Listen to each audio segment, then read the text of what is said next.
एक सरहद है जो सिर्फ जमीन पर नहीं, दिलों में भी खींच दी गई है। दो मुल्क, एक जैसे चेहरे, एक जैसे जज्बात, लेकिन हर रोज एक नई टेंशन का सामना। मीडिया में सिर्फ इल्जामबाजी छाई रहती है, लेकिन किसी ने कब सोचा उस मां का क्या जो हर रात दुआ में अपने बेटे का चेहरा देखती है? उस बचपन का क्या जो सिर्फ इसलिए तन्हा है क्योंकि उसकी दोस्ती एक और देश के बच्चे से है? ये कहानी उन आवाजों की है जो कभी न्यूज में नहीं आती, लेकिन सबसे ज्यादा दर्द उन्हीं में छुपा होता है। दो देश जो कभी एक थे, अब एक लाइन ने उन्हें बांट दिया। सरहद के इस पार भी इंसान है और उस पार भी। फर्क सिर्फ इतना है कि खबरें बताती हैं कि वो दुश्मन है, पर दिल आज भी अपनों की तरह धड़कते हैं। एक माँ आज भी अपने बेटे की तस्वीर देखकर रोती है, क्योंकि वो बॉर्डर पर तैनात है। कभी कभी तो कई हफ्तों तक उसकी कोई खबर नहीं आती, पर माँ की दुआओं में कोई कमी नहीं आती। उधर पाकिस्तान के एक छोटे से गांव में एक बच्चा बैठा है। उसके हाथ में एक पुरानी तस्वीर है, उसके कजिन की, जो इंडिया में रहता है। वो रोज पूछता है, अम्मी मैं अपने भाई से मिल सकता हूँ क्या? पर हर बार जवाब वही आता है, सीमा बंद है बेटा, कभी शायद मिल सको। और फिर टीवी चालू होता है। कोर्ट वर्किंग बाउंड्री के आखिरी देहात में मौजूद थे हमारे साथ ही जियो न्यूज़ की टीम। और इससे कबल आपको याद होगा जब भारत ने बुज़दिलाना कार्रवाई की थी हमारे निहत्थे शहरियों के खिलाफ, आपकी अफवाज ने उसको मुंह तोड़ जवाब दिया है। पाकिस्तान ने भारत से आने वाले 25 इस्राएली साख्ता हेरोप ड्रोन्स गिरा दिए। और कहीं पीछे वो बच्चा, वो माँ, वो परिवार चुपचाप इन हेडलाइंस का हिस्सा बनते जा रहे हैं, बिना किसी आवाज के, बिना किसी गलती के। दो देशों के बीच की ये लड़ाई सिर्फ बॉर्डर तक सीमित नहीं है, वो हर उस दिल में चल रही है जो शांति चाहता है, लेकिन हर दिन डर के साए में जी रहा है। हर बार जब कोई धमाका होता है तो किसी स्कूल की घंटी चुप हो जाती है, किसी माँ की दुनिया उजड़ जाती है, किसी बहन की राखी अधूरी रह जाती है, और दूसरी तरफ न्यूज चैनलों पर बहसें होती हैं। राजनीति अपने खेल खेलती है, कभी इधर से इल्जाम, कभी उधर से जवाब, पर बीच में फंसी होती है आम जनता, जिन्हें ना युद्ध से मतलब नफरत से। क्या आपने कभी सोचा जब दोनों तरफ के सिपाही एक दूसरे पर गोलियां चलाते हैं तो उनके घरों में क्या गुजरती है? किसी माँ को फर्क नहीं पड़ता कि बेटा हिंदुस्तानी है या पाकिस्तानी, उसे तो बस अपना लाल चाहिए जिंदा। किसी बच्चे को यह नहीं पता कि उसका दुश्मन मुल्क है, उसे तो बस अपनी कहानियां सुनाने का दिल करता है। राजनीति जब नफरत फैलाती है तो इंसानियत सबसे पहले मरती है, लेकिन इसी नफरत के बीच कभी कभी उम्मीद की एक किरण भी चमकती है। कभी कोई भारतीय लड़का बॉर्डर पर खड़े पाकिस्तानी सिपाही को सलाम करता है, तो कभी किसी पाकिस्तानी गांव में भारतीय फिल्म की धुन गूंज जाती है, जो हमें याद दिलाता है कि दिलों की जंग ज्यादा खतरनाक है और उसे जीतना जरूरी है। जब भी भारत और पाकिस्तान के बीच तनाव बढ़ता है, सबसे पहले जो चीज मरती है वो है उम्मीद।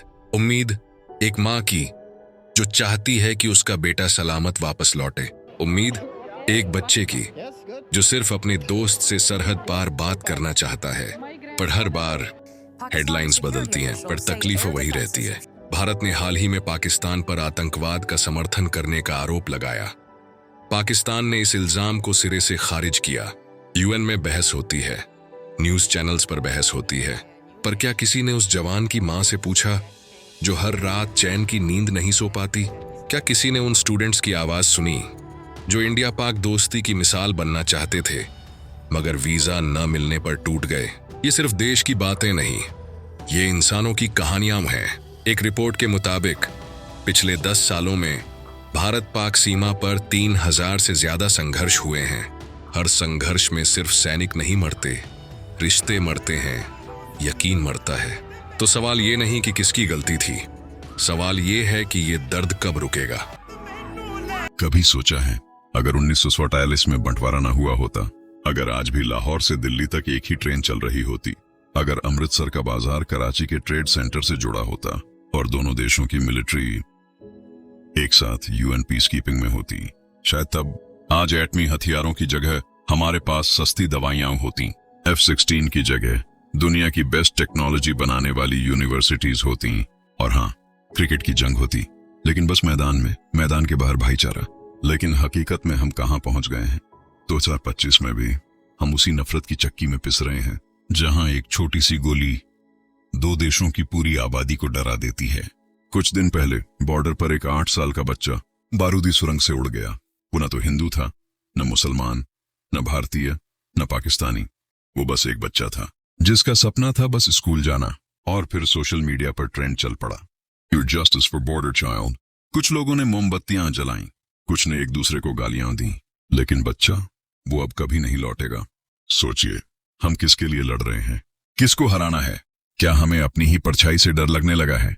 एक रिपोर्ट कहती है अगर दोनों देश युद्ध में जाते हैं तो करोड़ों लोग पल में मिट्टी में मिल सकते हैं, और जो बचेंगे वो शायद जीते जी मर जाएं। फिर भी हम टीवी पर शोर सुनकर दुश्मन को मिटाने की बात करते हैं, लेकिन ये नहीं सोचते कि अगर हम जीत भी गए तो बचा क्या? क्या बच्चों की कटी उंगलियां किसी की जीत कहलाती हैं? क्या जली हुई माओं की चूड़ियां किसी की बहादुरी होती हैं? नहीं, असली बहादुर वो है जो नफरत के सामने खड़ा हो और कहे बस करो। कितनी माओं ने बेटे खो दिए और कितने बच्चों ने सिर्फ खबरों में अपने पापों को देखा, मगर क्या अब भी वक्त नहीं आया हम नफरत की दीवारों को तोड़ें? भारत और पाकिस्तान, दो मुल्क, दो झंडे, दो सरकार, मगर दर्द एक जैसा, सपने एक जैसे। सरहद पर खड़े दो सैनिकों का दर्द एक जैसा होता है कि अगली गोली किसका नाम ले जाएगी, मगर वहीं दोनों देशों में जवान दिल भी हैं जो कहते हैं काफी हो गया। मोहब्बत की बात करें, सोशल मीडिया पर वायरल होती हैं ऐसी कहानियां। मैं इंडिया से हूँ, मेरा पति पाकिस्तान से है, मेरे दादा कराची से थे और मैं आज दिल्ली में हूँ।